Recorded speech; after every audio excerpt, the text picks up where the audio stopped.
In today's episode, as we celebrate Black History Month here in the United States, our episode's all about breaking barriers and how we are building wealth using alternative investment strategies.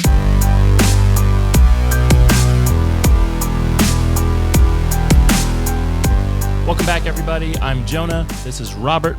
This is like 2 weeks in a row, man. Yeah, I'm on it. Yeah, you becoming a regular, but this episode, I'm excited about this episode because we've got a few different topics to touch on. I think a lot of people at home are going to really appreciate this.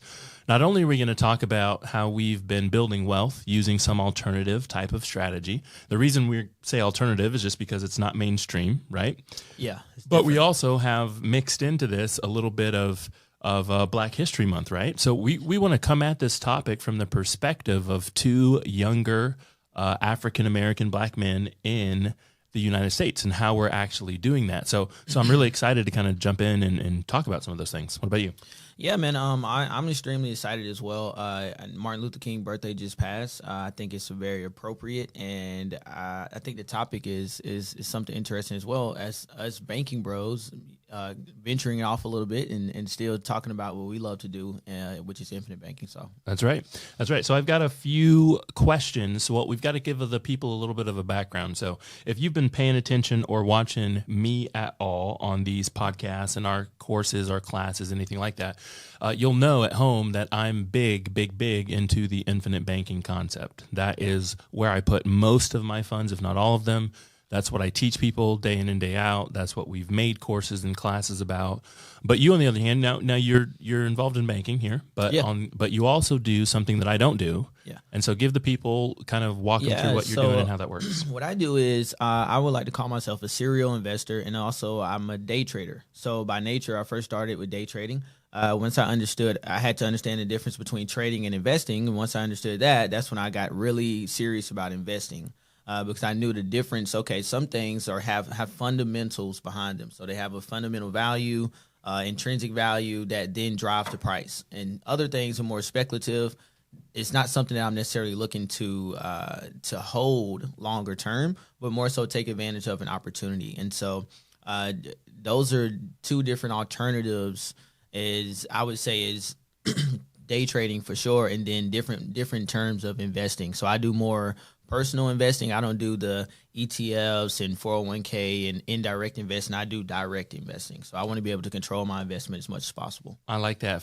For a different episode, I feel like we might need to jump in and talk about indirect investing versus direct investing. Oh, man, that's huge. Because I like how you just put it, but we'll save it. We'll save it for a different episode. So here's the first question. We kind of polled the audience here and got a few questions that they were interested in having us answer. So I'll pose the question. I'll let you go first. I'll jump in where needed. The first question here is, are you running into any challenges or obstacles as a young Black man in the financial industry?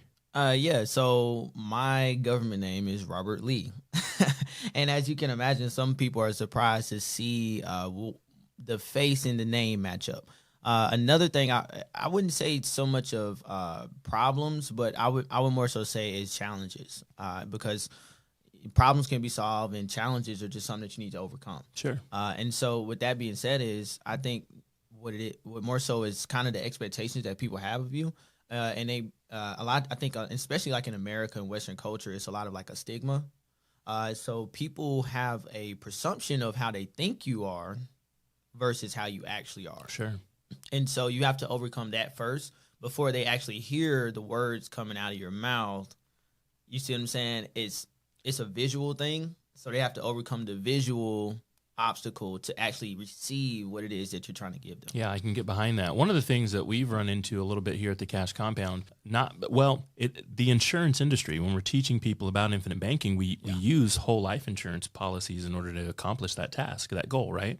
Yeah. The problem with the insurance industry as a whole is the folks who have made a living there, made a killing there, well-known, well-respected names didn't look like how we look, right? Yeah.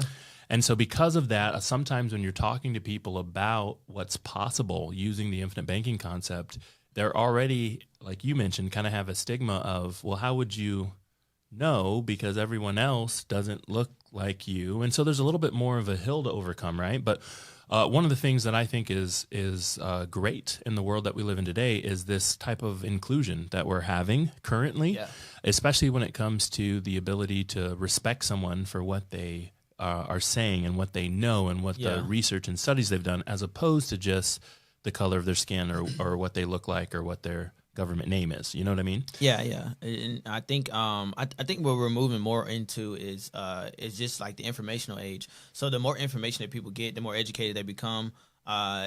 Educated man is unfit to be a slave. And I forget exactly who I get that from. But it's the whole thing is that I think that some of the things that we adhere to, whether it's somebody not liking you for a particular color or whatever the case is, a lot of these things are just man-made paradigms. Yep. And so people are a slave to that particular thinking. And I think a lot of people are waking up to see that we're a lot more common than we are not alike. I like it. I think one of the things that helps as well is just making sure that you're always learning, right? Always reading, always learning, always knowing more information, because the more well-rounded you are, the more that you can speak to. And again, there's a little bit of a difference here between learning the information, be able to articulate it to someone properly. But the more that you're learning, the better that you can articulate, the more respected you are in your field, right? And so that's one thing. You were just telling me even before the podcast episode started here about one of the books that you're reading, right? Mm-hmm. And that's important. You've got to make sure that those libraries, that your wealth of knowledge is growing, right? We talk a lot about the wealth that we're trying to put in our pockets, right? But your wealth of knowledge is just as important. And so that's one of the things that can really be helpful to overcome obstacles and challenges, especially if you're listening to this podcast as a young Black man, African-American person, even a woman, male or female, in America right now. Keep learning, keep moving, keep reading, and that will help you as you move forward. So, okay, I've got another question here that was posed to us. So they want to know how you how did you learn about day trading?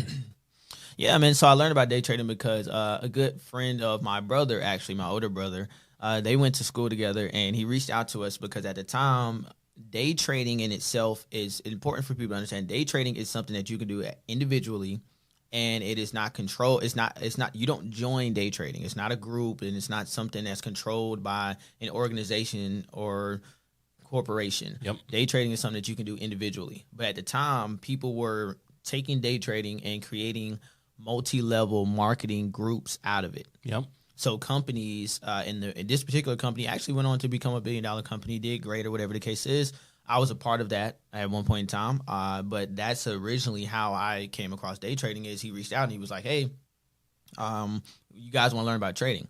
I initially got into it to actually learn the skill. The majority of people that got into it, they were just simply trying to recruit people and make money off of that, because what the statistics show is 95% of people that day trade fail. With those statistics, as you can imagine, most people came into it. They realized, okay, this is actually something that you have to learn. You have to dedicate yourself to it, so on and so forth. It's a journey, but I can make money out of getting other people to come do this. Yep. And so that's how I came across day trading. And from there, I realized, okay, I don't want to bring people towards something that only 95% of people will be successful at. And that's why I like what we do now, is because I feel like it's almost like a guaranteed success that I don't have to put my reputation on. Yeah. And so that's how I got introduced into day trading. I like it. So the funny thing about your story is it kind of matches a little bit of our story, my story, particularly my brother's story, who's not on our episode today. But there was also a network marketing, multi-level marketing group that introduced us to the infinite banking concept, actually. So what happened was there was, in this particular group, there was a few individuals making significant amount of money, just like any other corporation, business, anything like that. And those individuals, we happen to be friends with a few of them. They live in our town here. Mm-hmm. And so over the course of, lunches and dinners and business meetings and whatever, they kind of alluded to this idea of, we're putting our money in this guaranteed spot, this guaranteed place. And it was all kind of like hush hush, like we know about it, but you guys can't know about it. You guys got to be at this bigger level, in the company before we'll tell you. Yeah. And of course, we made some closer friends who kind of filled us in on what was going on, and that's the way that we discovered the infinite banking concept, which is where they were kind of putting and placing their money. from there, it's been a journey, man. It's been 5 or 6 years now that we've been practicing the infinite banking concept. And then basically I've been working hands-on full-time in the infinite banking concept, teaching people how to use their own personal policies, how to read the information, how to understand it since about 2017 now.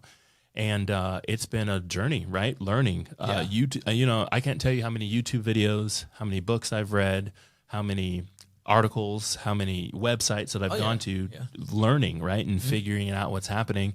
And not only just not only learning the information, but also applying the information, right? So I was a student of it, but I also had my own policies. So when I learned something, I could go do it and see if it actually worked like that, and see if the cash values went up, and see if the guaranteed state, that sort of thing. And so that makes it really that's crazy that you said. One of my favorite all-time great speakers is Jim Rohn, and he said, "Be a student, don't be a follower." That's right. So if you're not, what you did was you took some information, you learned more about it, you did your due diligence, and more importantly is that you educate yourself even further before just jumping out here and like, hey, a bunch of people should go do this. Same thing kind of with day trading. For me, it was like once I had that experience and I understood what was going on, I'm like, wow, yeah, this is going to be something, because I can't control the emotions of other people. And so that's why I like about infinite banking, there's no emotions involved.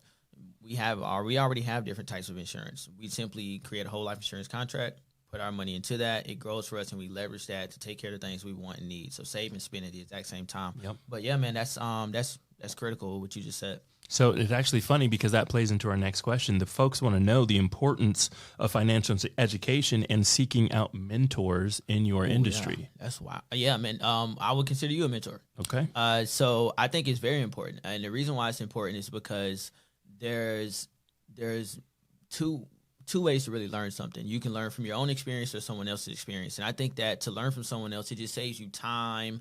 And that's the whole point of history. You might have to say that again for the people in the back, right? Yeah, man. Say it again for the people in the back. There's two ways to learn something. You learn from your own experiences or someone else's experiences. And what I've been fortunate enough to do is somebody got to me, which is my granddad, and got me to listen at a young age. And so I was able to benefit from people that came before me, because I realized, okay, if I can just keep this same process of listening to the people that's already done some of the things I want to do, and then, success leaves clues. Yep. And so just being coachable, being willing to learn, and more importantly is not everybody wants to be your mentor. You have to make people your mentors. So sometimes you have to put people in a position, or somebody might not even have never met you. I always consider Robert Kiyosaki like my first mentor. Okay. You see what I'm saying? Yep. But outside of my granddad. And I'm sure you've never met him. That's exactly, the point. Exactly. And so you don't have to meet this person, but what it is that who are you learning from, and what are you feeding your mind? That's what you're going to become. So. Yeah. Someone once, there's a real famous quote, right, that says, you are the sum of the five people closest to you, right? Yeah. And so what that really is saying is, don't be the smartest person in your circle. Nah. Don't be the most wealthy person in your circle. You can't grow. You can't grow, right? You've got to be able to learn from something else. It took me a little bit of time to be able to realize that in my own personal life.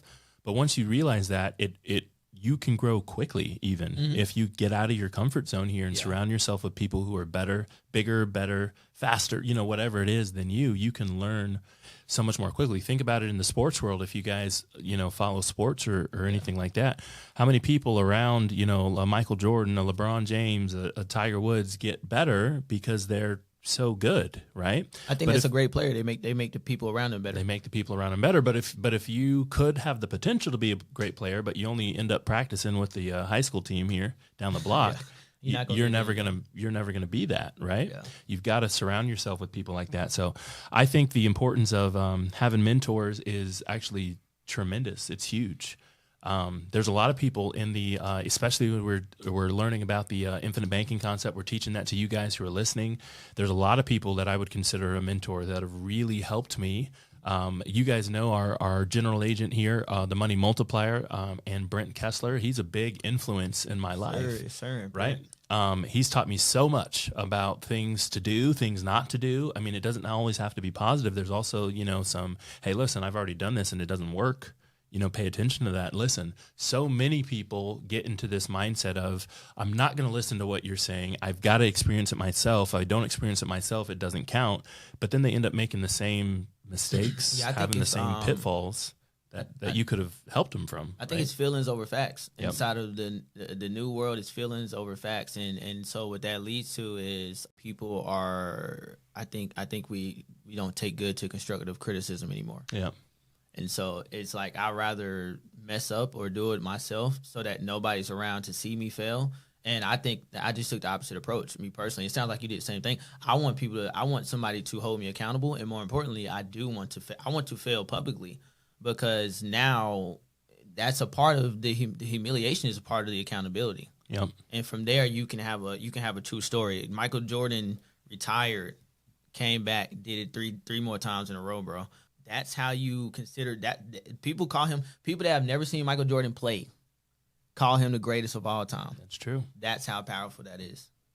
I like it. Before we continue, we got to give a quick shout out to our fan follow of the week. So big shout out. Thank you guys so much for tuning in, for listening, leaving your questions, your comments, your concerns on all of our social media platforms. This fan follow of the week is coming at you straight from YouTube, and his name is Elad Johns. Elad Johns, thank you. If you're listening to this or watching, wherever you're getting your information from, leave us a comment. Leave us a question. We'd be more than happy to answer it for you. Thanks so much for your support and following the channel, subscribing. And we really appreciate it. Oh, yeah, man. Before you continue, Rob, let's go ahead and jump into our quote of the week. Got it. So money in its proper place is a worthwhile and necessary instrument for a well-rounded life. But when it's projected to the status of a god, it becomes a power that corrupts and an instrument of exploitation. And that is by Martin Luther King. Happy belated birthday. Martin Luther King Jr. Martin Luther King Jr. There you go. That's correct. All right, so we're going to go into some more questions, if that's all right. Cool. All right, cool. We've got any advice or tips for people interested in pursuing these two different types of investment or wealth strategies? Yeah, so great.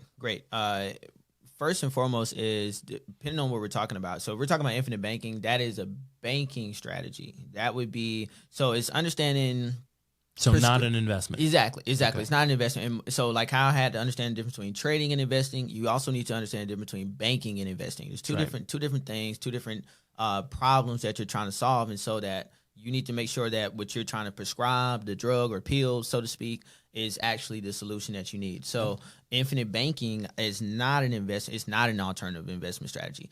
What we're talking about doing is how we use our policies to then go to fund those alternative investments. And so if I'm going to give a tip on how to get into day trading or how to get into like different stocks, maybe cryptocurrencies, is first and foremost I'm going to say is financial education. So it's really, really good to get into a lot of things, and you'll, especially like YouTube University, you can get online and you might hear a lot of different things from different people. But you show me the incentives, and I'll show you the outcome. Yep. So who is it that's telling you this, and how do they benefit from you doing this? And a big thing now, especially in investing, you'll see this is this herd mentality of, okay, we'll all just hold to the moon, or this moon mentality that they have now, especially like with crypto. It's like it's all going to the moon, just hold it, right? How markets work is buyers and sellers.